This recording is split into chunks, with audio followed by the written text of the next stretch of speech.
Welcome to Chapter 3 of Gender Ideology and Gender Dysphoria, a Catholic Response. I am Jake Thibault.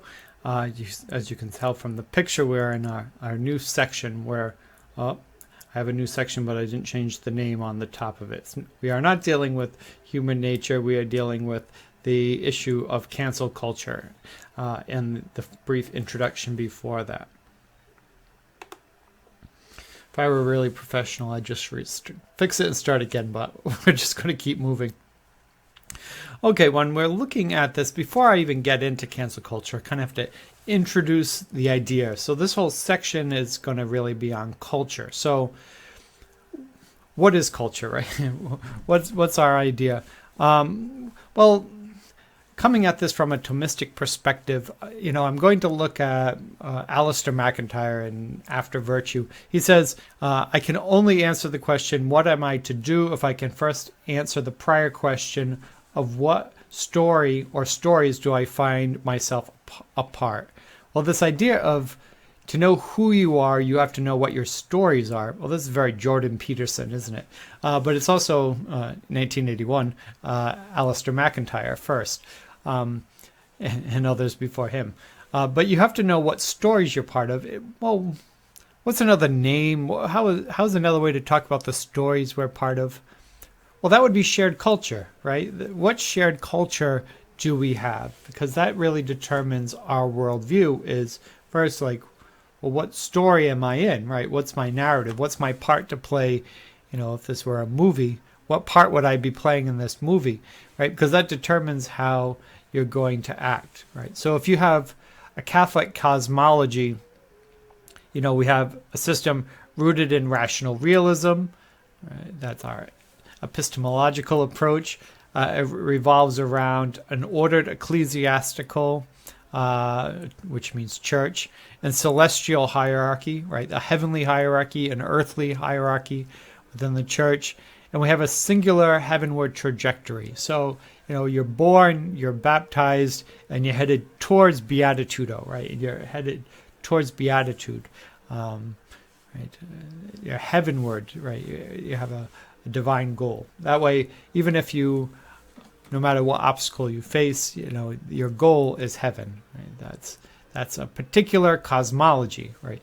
Now, if you have a secular cosmology, right, you're not Catholic, maybe not Christian, maybe not a believer in anything, you have a different cosmology. If you're in the United States today, it's very likely that you have a secular cosmology that's based on postmodernity, right? So the postmodernity is the current operating system whereby people think. We were in modernity before, where everything we thought we could rationalize through the sciences or mathematics. We're in a postmodern phase where there is no more truth, right? There's no truth and there's no answers, and it's just what you feel, and what I feel is different than what you feel, and we'll just have to agree to disagree, right? This is postmodernity.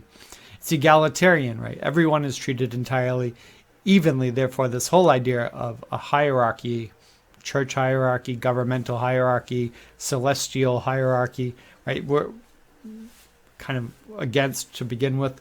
Morally relativistic. There is no truth anymore when it comes to ethics. It's just what you believe and what I believe. There's really no objective morality. And it's, again, anti-hierarchical, which comes out of its egalitarian nature, where, even if somebody's meeting the Pope, they might be like, hey, Pope, or hey, Francis, right? Instead of some degree of respect for the hierarchy. The hierarchy has been basically thrown out of the secular cosmology.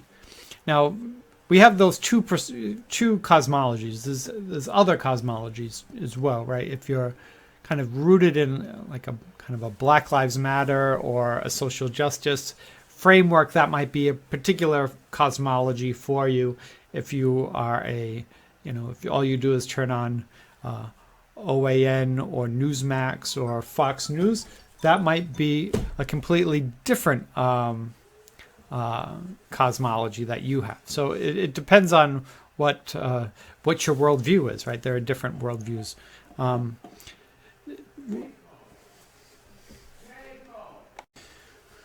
Well, within the more extreme forms of these cosmologies is one of preserver, sorry. In the Hindus, they would use the term, Vishnu. Vishnu would have been the god who's the preserver, right? Tradition.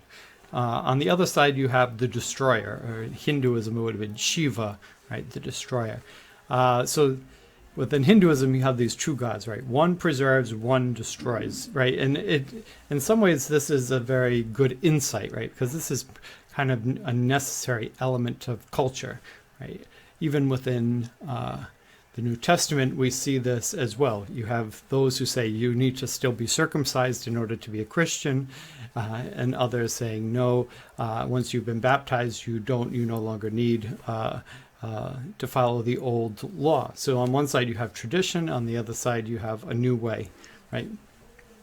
Now within Catholicism, we balance this out through the Holy Spirit. That's what breaks it down. We kind of by nature follow the tradition. The Holy Spirit gives way to new life, right? So we have our own way of doing it other than the Hindus, but I think it's just built in within our humanity, right? It's not even a Catholic thing. It's a universal thing, this idea of tradition on one side and freedom, liberation, change, chaos on the other. And you probably need a balance of the two, right? So within the Catholic cosmology, we're more focused on the tradition part.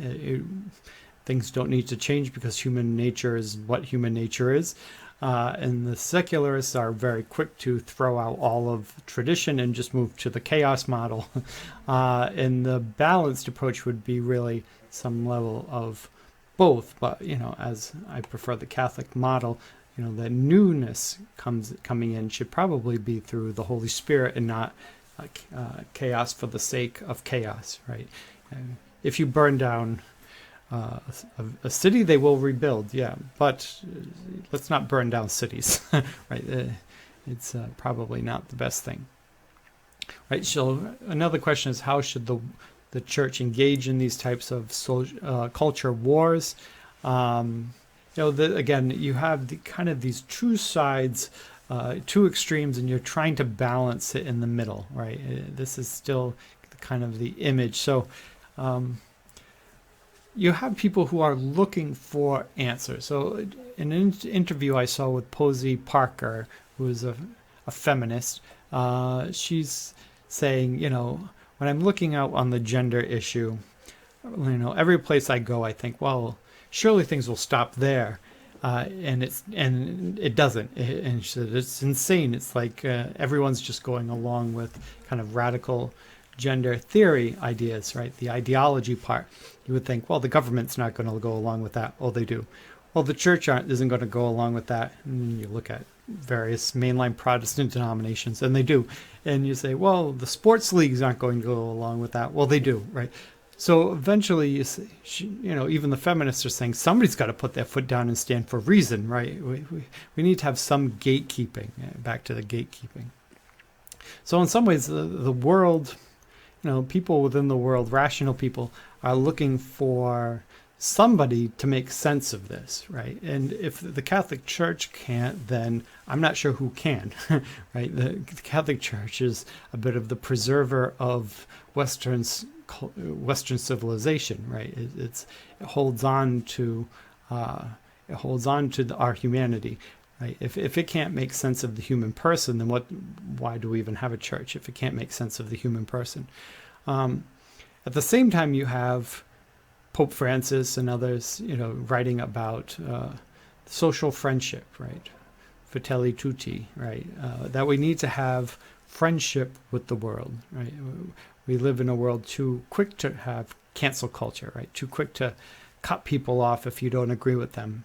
Pope Francis, he said, well, like St. Francis, he found ways to build bridges rather than build walls, right? So this is one of the approaches. And another part of this is that the church itself is, by the term church, it's ecclesia. It's to be called out of something, right? And the job of the church is to call the believers out of the world, the kind of the popular saying that you may hear is to live in the world but not of the world. So the same type of thing. So on one side you have, we should say something, we should do something, we are the preservers of Western society, and we have a obligation to say and do something. On the other side, it's, well, maybe it's not our problem, right? Maybe we can live our out our ideals without engaging the world, right? So, and Pope Francis is kind of calling for this middle path of social friendship, that the church needs to have a perspective. It needs to be able to communicate it, but communicate it in friendship rather than, with force or threats or something like that. Now, despite this is the church's best goal to do something like that, and it typically tries to do that, the younger generations are not responding, right? So this, again, we're talking about culture, right?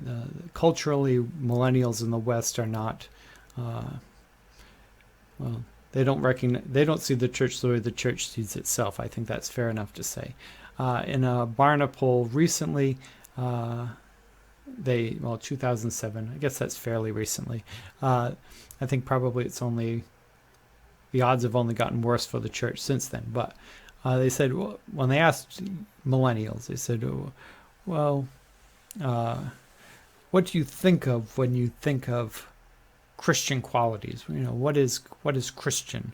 Well, 91% of non-Christians, their first response was anti-homosexual, and even 80% of young churchgoers responded anti-homosexual as the number one key quality of being a Christian. Well, that's not so good, because if you were to ask the hierarchy of the church what is our number one key quality, I doubt the bishops of the church would come back with the same statement, anti-homosexual. Right? That's probably not what we would say. It would be the love of God, right? The love of neighbor, something other than anti-homosexual. That probably wouldn't be in there. Other common negative perceptions of present-day Christians is that 87% of the people interviewed, believers and non-believers combined, said that the church is judgmental. 58% said the church is hypocritical. 85% said the church is hypocritical. 78% said the church is old-fashioned, and 75% said it is too involved in politics. And only 55% claimed that the faith, that is a faith that they respected. Right. Now, it would be good if the church were had ideals that were too idealistic to accept, right? Too perfect to accept, and that's why they didn't accept it, right? A little bit like St. Augustine, convert me but not yet, right? Make me chaste but not yet. This is different. It's saying they wouldn't want to be a Christian even if they could, because it's not something they respect, right? This isn't really great odds. Now, might not mean that that's how the church is. It just means how it's being perceived by the young. This is all part of the culture, right? Are people getting this from the pulpit? Probably not, right? They're probably getting this message more from watching Instagram or Facebook or YouTube videos or TikToks or something like that, right? They're getting this message about the church, not from the church, and they have made a judgment upon them. Well, the culture has a stronger messaging than the church does. I'll just say that.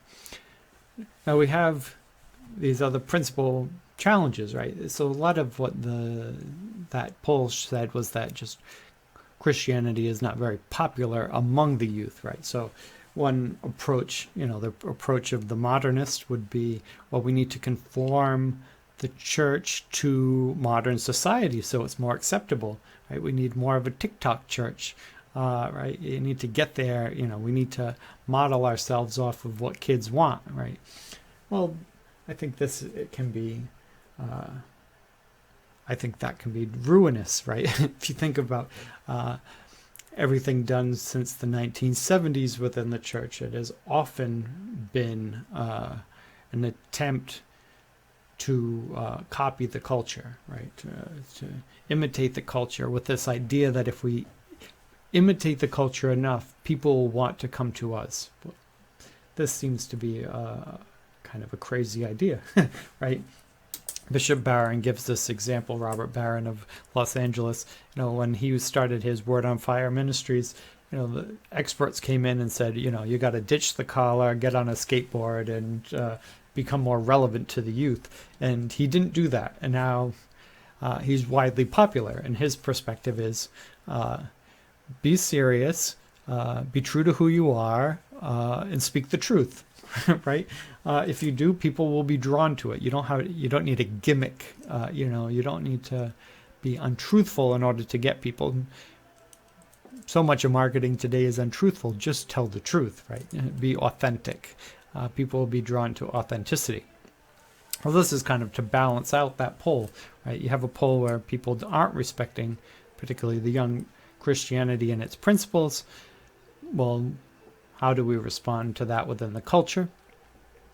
I know this seems like a long walk around to get to the transgender issue, but the transgender issue is falling right in the midst of a culture, right?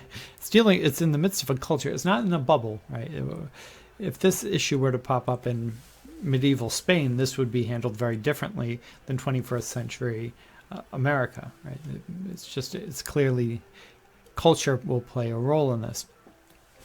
So people responding to some of these challenges, people like Fulton Sheen, which this is, many decades ago, but he said, the church should not become like a luxury, like an opera, right?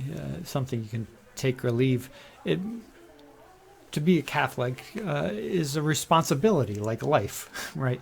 To make the church more, palatable and social, we could stop talking about sin and the devil, and we can stop talking about responsibilities and about obligations, and we can just make, what do people want to hear, right? Joel Osteen or something like that. Well, this is like going to the opera then, right? But Fulton Sheen is saying, no, how about the martyrs, right? How about commitment?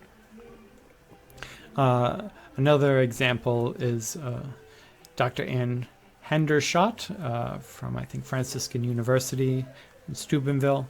I believe that's where she's at. She said, while the LGBT community does not want to be reminded of the biblical injunctions or of sin, it appears, ironically, that the churches which refuse to acknowledge sin are not deemed worthy of attending. Right? They noted, if there is no creed or doctrine beyond we are all good, there is no reason to attend church. Any group activity will suffice. Now, you may really dislike that statement, right? There might be people who really dislike that idea, but there is, to some degree, truth in that, right? If you think of how much groups like the Unitarian Universalists go out of their way to accommodate every idea, right? You could be an atheist and be Unitarian. You could be a witch, you could be Unitarian. You could be a Catholic and be Unitarian, right? You could be anything and be Unitarian. The amount of money and energy they put into social justice activities and transgender and LGBT and all these things, pro-choice and all these other social matters that are very popular with the general public, right? If they have a morality, their morality is aligned with the morality of the culture, really. There's no separation between the culture and the church. It is essentially a ritualized form of the culture. Well, how are they doing for attendance, right? Are they drawing in all of these transgender people? Are they drawing in the LGBT community? Are they drawing in the immigrant community? Are they drawing in the prisoner community? All these groups that they advocate for, are people seeing that, inspired by it, and then joining? And the answer is no. The Unitarians are not likely to survive for many more decades, right? They're almost, the average Unitarian's rather old, right? They're looking at like some of the community, the liberal sisters, religious communities, they're dying off breed. you could see this with many things, right? The more you aim to accommodate the culture, the more you just make yourself irrelevant altogether, right? The Presbyterian, the UCC, even the Episcopal Church, right? Many of them are saying, we're not going to make a division between us and the culture, and the result is people just stop going, right? If we're all good, why even go, right? It's the churches that go, no, you have to go, otherwise you're in mortal sin, right? You have to go, right? We have these higher ideals, very high ideals of who God is and, what God expects of us, and we expect you to live that out, right? Those communities actually seem to do quite well, right? Even people leave especially Latino community, people leave the Catholic Church, where we've been, trying to bring the Latinos in America in, and they'll go to a Pentecostal church where they require 10% of their income and all of these sacrifices, right? And they'll do it, but they won't even put $5 in the basket in a Catholic church, because we have no demands on them, right? We haven't challenged them to anything. We've been trying to accommodate, right? How can I serve you, right? Versus challenging people to a higher spirituality. Another question is, does this Catholic cosmology lead to greater happiness, in terms of morality? This is a very difficult one because, if you look at the general population of Catholics, right? So if you say, well, the church has a very high moral standard. Yeah, but I think that recent polls showed 98% of women are single women, married women, are on birth control, right? Which is against the church's teaching. If you consider the church's teaching on divorce and homosexuality and other matters, there's very low adherence to the church's moral teaching, right? So to find if this is working within, the Catholic culture, you'd actually have to find people who practice Catholicism, which is, all in varying degrees. So, it's like saying, are Catholic marriages more successful than secular marriages in terms of divorce? Well, how many Catholic marriages are really on the books, really Catholic marriages, and how many of them are Catholic marriages in name only, right? The vast majority are Catholic marriages in name only, right? So it's hard to know, So the Mormons, for example, they have more adherence to their moral law. Has it created greater happiness for the transgender issue or gender issue for Mormons? Well, the answer has generally been no, right? Utah, I think the number one cause of death amongst youth in Utah is suicide, right? So young, particularly LGBT people, are far more likely to commit suicide who are Mormon, conservatively Mormon, than not. So if the fruit of your faith is suicide, you probably aren't doing something right, right? There's something something's missing in the messaging. We don't really know if being more faithful to Catholicism would lead to greater overall happiness in everyday life or answer any of the gender issues, but there's some reason to think that it will take more than just adherence to the law, since in Mormonism it doesn't seem to solve the problems for them. I know that can be debated. Maybe that's a good discussion if you're using this for a discussion. Do you think that it hasn't worked for the Mormons? Do you think it would work different with Catholics in that perspective? Okay, now getting into cancel culture. This is really the beginning of 3.1. This other stuff was kind of setting the stage. Well, what is cancel culture? And this gets thrown around a lot. It's typically something, I think right now the conservatives use it far more than liberals. They call everything cancel culture. The man was caught, in a pedophile ring, and they're canceling him. Well, yes. Yeah, sometimes there's a good reason to cancel people, right? Other times not. But these things can go both ways, right? Nobody can say that, the liberals think that the conservatives do it more, and conservatives think liberals do it more, but both sides are doing it, right? So in some ways, you just want to not talk about cancel culture because it seems like it's just rhetoric, right? It's not real. But when it was created, in its inception, there was a point to it. And the point was, I'll read this out loud, at the heart of cancel culture is the belief that the institutional systems of justice do not work to create real justice for their victims. Many situations are out of the individual's control, such as war, poverty, prison, and government bureaucracies. So where did cancel culture come from? It's kind of like the mob, right? If we want to change the systems, well, you need to vote at elections. You need to get people into office. You have big money interest on opposite sides. You have politicians who say one thing and they do another thing. And people are just tired of it, right? It's just tired of it. The Harvey Weinsteins of the world, people like that. It's like they're too big, they're too rich, they're too powerful. Who is anyone to bring them down? Well, get the mob, right? The mob will bring them down through social media, through pressure, through HR departments, right? Bring down Goliath, right?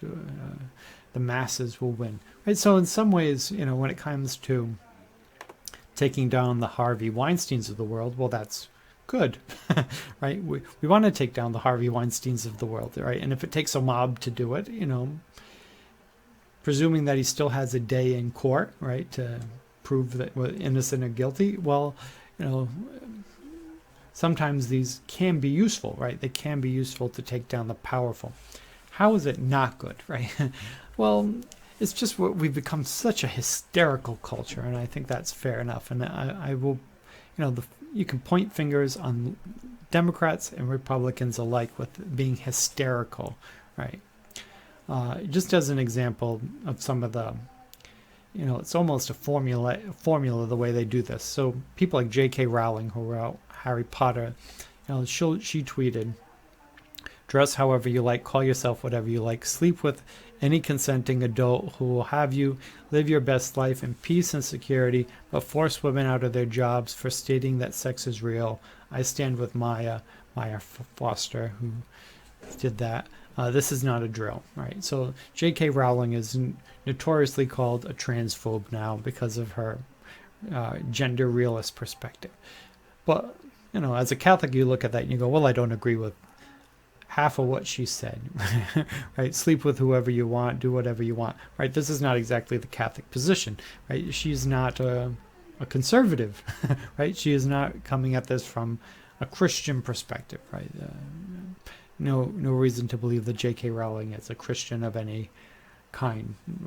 Who I don't know what's in her heart, but she's never revealed anything that depicts her as a Christian within Harry Potter or anything else. But if you take the sentence, the statement in a secular perspective, did she say anything outright terrible? Dress, from a secular perspective, right? Dress however you please. Well, that seems to be aligned with the culture. Call yourself whatever you like. Culture seems to be fine with that. Sleep with any consenting adult that'll have you. The culture seems fine with that. Live your best life in peace and security. Culture seems fine with that. Force women out of their jobs for stating that sex is real. She doesn't agree with, right? And she's raising it with a question mark, right? Don't force women out of their jobs for stating that sex is real. That's her statement. That's her big offensive statement, right? Don't force women out of their jobs for stating that sex is real. Well, how could, what's so bad about that last sentence, right? Well, because through abstraction, people kind of go from what she said, sex is real, and you shouldn't force women out of their jobs for stating that sex is real, to J.K. Rowling defends transphobia, right? So that's essentially what she's doing. She's defending transphobia and then kind of taking the essence out of that, which means J.K. Rowling is a transphobe. Did you know J.K. Rowling is a transphobe, right? What did she say? Don't fire women for stating that sex is real. What that really means is J.K. Rowling is a transphobe. Social media, people see these things and they go, oh, this young person, her decision to support people who hate me and want me to be harmed, it brings me to tears. Why? So now J.K. Rowling wants to support people who hate her and want to do harm to her, right? And it's making her cry, right? And cry out, why, right? And then online news people like Fox read the tweet and they include it in their articles, and they'll say, and the headline of the story is, J.K. Rowling's latest tweet seems like transphobic BS. Her fans are heartbroken. J.K. Rowling just ruined Harry Potter. Merry Christmas. Right? So J.K. Rowling says, I don't think we should fire women who state that sex is real. And as a result, she has ruined Christmas and Harry Potter. And her fans are heartbroken, and she's a transphobe, right? So this is the conclusion. This is part of this kind of hystericalness, right? Instead of just being true to what she said, let's abstract this to the highest level of absurdity, right? Until finally you read the headline and it doesn't even seem to match what was said at all. The next response to it is people like Daniel Radcliffe, who played Harry Potter. He has to release a statement on the Trevor Project. To all people who now feel that their experience of the books has been tarnished or diminished, I'm deeply sorry for your pain these comments have caused you. I really hope that you don't entirely lose what is valuable in these stories to you, right? Don't cancel my book and my movies, right? I get royalties, right? Don't. But this is virtue signaling, right? If Daniel Radcliffe couldn't come out as transgender himself, the next thing he could do is lay down all of his power and at the foot of transgender people to show I am with you, right? But this is ultimately virtue signaling, right? In the press, again, these things happen. So there was a author who printed something after Laverne Cox, an actress, was on the Time magazine, the cover of Time magazine, and he wrote the article in a conservative publication called Laverne Cox is not a woman, facts are not subject to feelings. Well, this is not a particularly radical article in a conservative journal. Well, it got picked up by the Chicago Sun, who posted it in an op-ed section, right, to show different opinions on things, right? They show pro-trans opinions and anti-trans opinions and every other, just the job of the newspaper is to show, in the op-ed section, different perspectives, right? Well, they did this, and there was such outrage that people started petitions. It's hundreds of thousands of sign-ons to the Chicago Sun. One of these petitions was "Stand with me in demanding that Chicago Sun-Times remove and apologize for this disgusting example of trans misogyny in America." Right. And they did. The Chicago Sun-Times, they took down the thing. They wrote a long apology. We're so sorry that we posted somebody's opinion that offended you in the opinion section of the newspaper, and we'll never do it again, right? This is, again, cancel culture. Canceling op-ed sections of newspapers if you don't have an opinion that aligns with my opinion, right? It becomes kind of a crazy thing, right? Right. This can be applied in so many ways, right? If you won't take my wedding pictures, then you've erased me, right? If you don't make me a wedding cake, the way I want it to, you've erased me, right? You're harming me, right? This kind of now. Where's the freedom of conscience anymore, right? Where's being exposed to ideas that you don't like, right?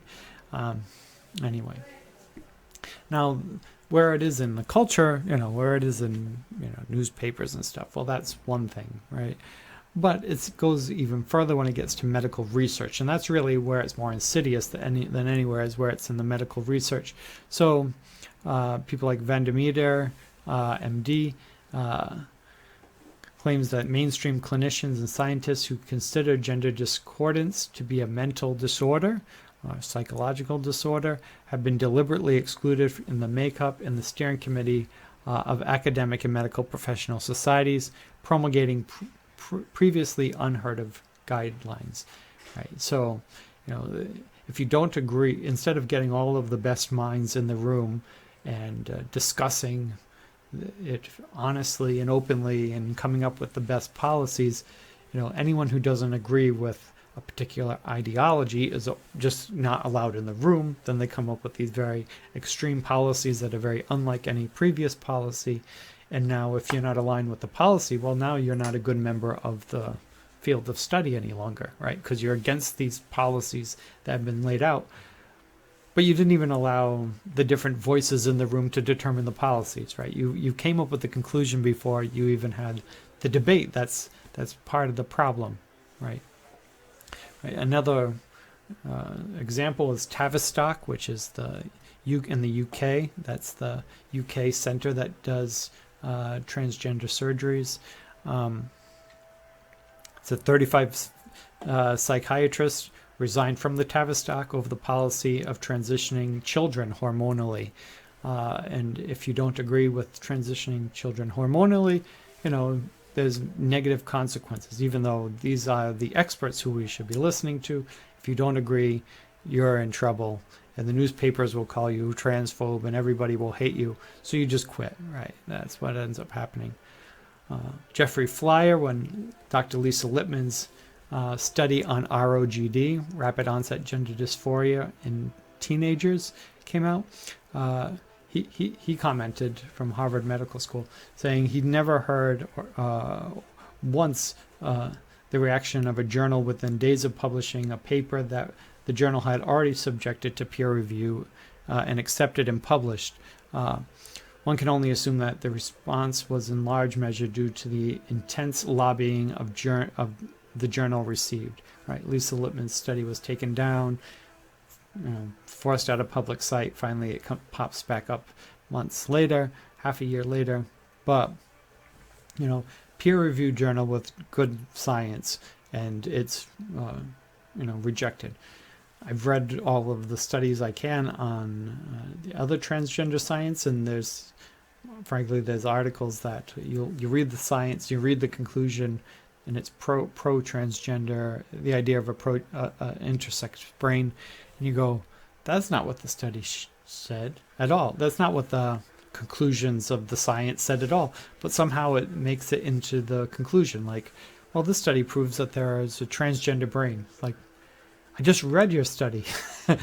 That's not what the science said at all. It showed that there were certain sections of the brain that mirrored the opposite sex in very rare and unusual circumstances in a very limited way. This doesn't say that there's an intersex brain, right? But this is the conclusion, right? If you can say that, well, that's fine. But Lisa Lippman, nope, there must be something wrong with it because we don't like its conclusion. Another one is Dr. Kenneth Zucker. He believed in the wait and see model. Just let you don't transition children quickly. You just let's see how it turns out. Right? You wait until at least it's been going on for quite a number of years, and they're in their teens, and they understand the therapy, and they understand what this would entail. Right? But you got to wait. Well, his approach to wait and see was interpreted as conversion therapy of homosexuals, right? The same thing as conversion therapy, by just saying let the children grow up a bit. Not exactly a radical perspective, but it was too radical. So people made up stories and they pressured and all of this, and he got fired. They shut down the clinic. A year later, they apologized and gave him a big settlement because it was all fake. Right? It was based on nothing because they just didn't like him and they wanted him removed. Cancel him. Cancel him. And lastly, Dr. McHugh and John Hopkins. Dr. McHugh is notoriously critical of the transgender movement and surgeries. But he printed a 143-page literature review of all the science. Said, okay, let's look at all let's look at all the science. What do we know and what do we not know? And he tended to come up with the conclusion that there's a lot we don't know, and there's certainly no absolute conclusions that we can depend on that say, yep, this is a natural occurrence that's best served by hormones and surgery. He said human sexuality and gender are incredibly complicated. A lot of what is presented as facts has no sturdy basis in scientific research. We really ought to study this entire subject more rigorously. Right? That's his bold conclusion. It needs to be studied more rigorously, and things we're calling facts are not facts. Right? So you can imagine people just said, oh yeah, that's true. No, that's not what they said. The Human Rights Campaign responded that said, if you don't remove and disavow this literature review, we are going to downgrade John Hopkins as being anti-LGBT facility, right? We're going to call it you homophobic, right? This is not a place where LGBT people should get medical treatment. Is that Johns Hopkins?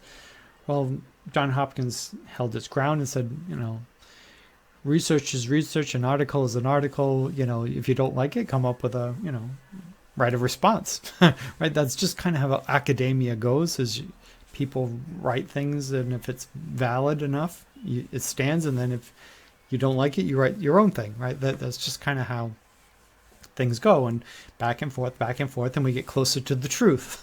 It doesn't work by only having one perspective and you get rid of all other ideas, right? And they downgraded John Hopkins, right? Jesse Singal, who's very conservative, so I'm aware of that, but he says, the point of research, right? The point of research is that we should poke around all the edges of respectable beliefs about gender, race, religion, sex, identity, trauma, and all other issues that make us squirm, right? The whole idea of science is that we're looking at uncomfortable topics, right? And when we apply the scientific method and we use good science, we should come to some answers of truth, right? Now, if activists, regardless of their political orientation or their righteousness of their cause, if they just go, well, this study goes against what I believe, shut it down, right? If the whole point is that you just shut down any study that doesn't agree with you, well, then we're done with science. I guess the age of science is over, right? Because we have to be able to ask the questions, right? That's the whole point. If you say, well, I think transgender people are transgender because they're schizophrenic, right? I think that's the reason why. Well, then whether you're liberal or conservative, go, okay, study it. Right? There'll be conclusions, right? The conclusions will come, if that's not true, and it's probably not, the answer will be no. If they come back and say, yes, that's it, well, then you look at the science that they've conducted. You find its failings and its shortcomings and its problems.